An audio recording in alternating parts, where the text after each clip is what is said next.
Kuwait کی فوج کا ایران کے 32 ڈرونز کو ناکام بنانے کا دعویٰ۔ کویت کی وزارت دفاع کے مطابق ایرانی حملوں کا ہدف ملک کی متعدد اہم تنصیبات تھیں۔ کویتی مسلح افواج نے تمام ڈرونز کو بروقت کارروائی کر کے تباہ کر دیا۔ قطری وزارت دفاع کا کہنا ہے کہ مسلح افواج نے متعدد ایرانی فضائی حملوں کو ناکام بنایا ہے۔ قطری میڈیا کے مطابق ایرانی حملے میں ایک بچہ زخمی ہو گیا۔ اردن کی فوج کا 3 ایرانی میزائل تباہ کرنے کا دعویٰ۔ میزائلوں کا ملبہ گرنے سے نقصان نہیں ہوا۔ بحرین میں بھی ایرانی حملوں کے باعث خطرے کے سائرن بج گئے۔ ایران اب بھی معاہدہ کرنا چاہتا ہے۔ امریکہ ایران سے بات چیت کر رہا ہے۔ ترجمان وائٹ ہاؤس کیرولین لیوٹ کی میڈیا بریفنگ۔ کہا ایران تقسیم کا شکار ہے، کچھ ایرانی رہنما معاہدہ کرنا چاہتے ہیں۔ ایران پر حالیہ حملے MOU کی خلاف ورزی کے باعث کیے، ایران کو اپنے کیے کی سزا بھگتنا ہوگی۔ ایران نے آبنائے ہرمز میں جہازوں کو نشانہ بنا کر MOU کی خلاف ورزی کی۔ ایرانی جہازوں کے علاوہ سب کے لیے آبنائے ہرمز کھلی ہے۔ امریکی فوج کبھی بچوں اور شہریوں کو نشانہ نہیں بناتی۔ میناب اسکول پر حملے سے متعلق تحقیقات جاری ہیں۔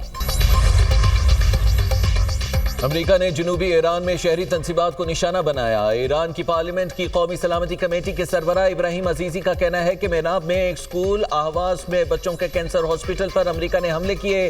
لامرد کے سپورٹ ہال اور رہائشی علاقوں کو بھی نشانہ بنایا گیا۔ حملے انسانی حقوق کے دعوے داروں کے دورے معیار کو بے نقاب کرتے ہیں۔ دشمن جان لے، ایرانی قوم کو شکست نہیں دی جا سکتی۔ بے گناہ شہریوں کا خون رائے گا نہیں جائے گا۔ ایران کی مسلح افواج ان حملوں کا جواب لیں گی۔ ایران مذاکرات سے متعلق جیرڈ کشنر اور اسٹیو وٹکوف پر مالی فائدے کے الزامات بے بنیاد ہیں۔ امریکی نائب صدر JD وینس کا ایکس پر بیان۔ کہا کشنر اور وٹکوف صدر ٹرمپ کی ٹیم کے قابل اعتماد ارکان ہیں۔ ایران کی جانب سے کشنر اور وٹکوف سے متعلق کوئی پیغام موصول نہیں ہوا۔ دونوں مشیروں نے خطے میں امن کے لیے نمایاں کردار ادا کیا ہے۔ امریکی صدر ڈونلڈ ٹرمپ کا چین پر الیکشن ڈیٹا ہیک کرنے کا الزام۔ قوم سے خطاب میں بولے 2020 کے صدارتی انتخابات کے ڈیٹا میں بھی چین نے مداخلت کی۔ وہ امریکہ کے انتخابات میں مسلسل مداخلت اور الیکشن ڈیٹا ہیک کرنے کی کوشش کر رہا ہے۔ چین چاہتا تھا میں صدارتی الیکشن ہار جاؤں۔ چین نے امریکی عوام میں ان کے بارے میں منفی تاثر پیدا کرنے کی کوشش کی۔ نیشنل انٹیلیجنس کے ڈائریکٹر اور FBI کو چین سے متعلق تحقیقات کا حکم دیا ہے۔ انتخابات سے متعلق خفیہ انٹیلیجنس دستاویزات فوری ڈی کلاسیفائی کی جائے۔ میری تقریر نشر نہ کرنے والے TV چینلز کے لائسنس منسوخ کیے جانے چاہیے۔ قطر نے کسی پڑوسی کے خلاف کارروائی کی نہ کرے گا۔ قطر نے ایران کے خلاف فوجی کارروائی میں شرکت میں آمادگی سے متعلق خبروں کو پروپیگنڈا قرار دے کر مسترد کر دیا۔ قطر کے انٹرنیشنل میڈیا آفس نے کہا ہے کہ ایسے الزامات قطر کو اس تنازع میں گھسیٹنے کی کوشش ہے۔ الزامات کا مقصد ہمارے مصالحتی کردار کو نقصان پہنچانا ہے۔ خطے میں امن اور کشیدگی کے خاتمے کے لیے سفارتی کوششیں جاری رہیں گی۔ جنگ کے گہرے بادلوں میں بھی ایرانیوں کے حوصلے بلند۔ ایران میں امریکہ کے خلاف اور حکومت کی حمایت میں ایک بار پھر بڑے مظاہرے۔ تہران کے انقلاب اسکوائر پر ہونے والے مظاہرے میں خواتین اور بچوں کی بڑی تعداد میں شرکت۔ مظاہرین ایرانی پرچم اور انتقام کی نشانی سرخ پرچم لہراتے رہے۔ پاکستانی اداروں کے خلاف برطانوی سرزمین کے استعمال سے متعلق خدشات۔ برطانوی حکومت متحرک قانونی اقدامات کا جائزہ۔ آخری مرحلے میں برطانیہ میں پرامن احتجاج کی قانونی حدود ہیں۔ برطانوی ہوم آفس کے مطابق پرامن احتجاج کا حق صرف قانون کے دائرے میں ہے۔ تشدد، دھمکی اور خوف پھیلانے کی اجازت نہیں ہے۔ قانون کی خلاف ورزی کرنے والے مظاہرین کے خلاف پولیس کو کارروائی کے مکمل اختیارات حاصل ہیں۔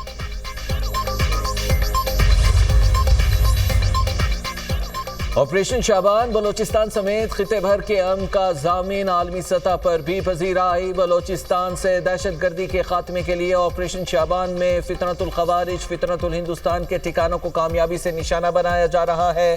معروف عالمی جریدے دی ڈپلومیٹ کے مطابق مانگی ڈیم کے قریب دہشت گردوں کے حملے کے بعد پاک فوج، FC بلوچستان اور پولیس نے فطنت الخوارج کے خلاف آپریشن شعبان کا آغاز کیا۔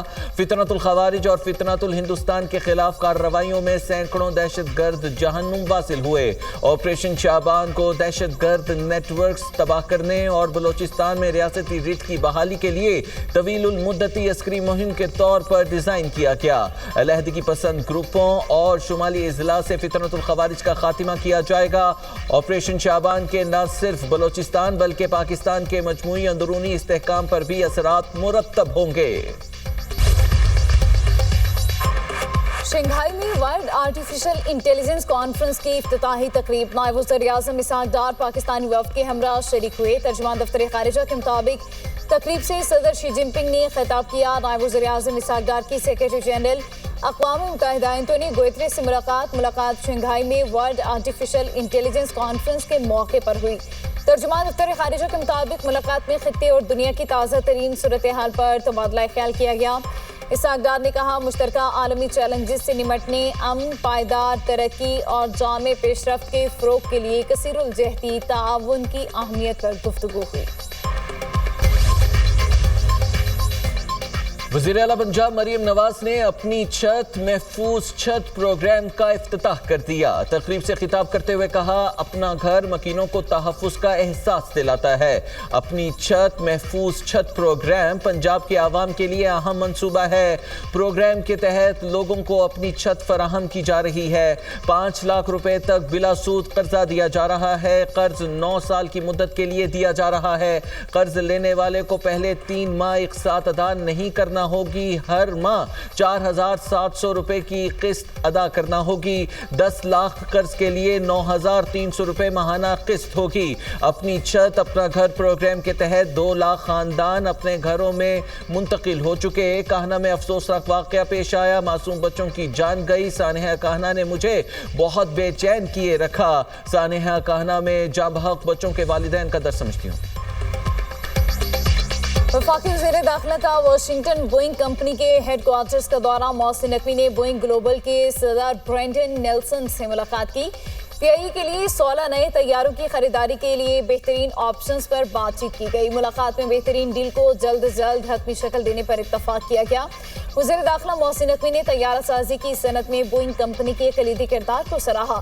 پی آئی اے کی نئی مینجمنٹ کے وفد کی بھی ملاقات میں شرکت۔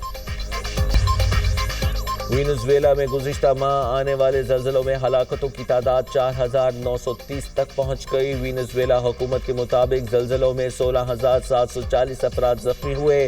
بے گھر افراد کی تعداد 17907 ہو گئی۔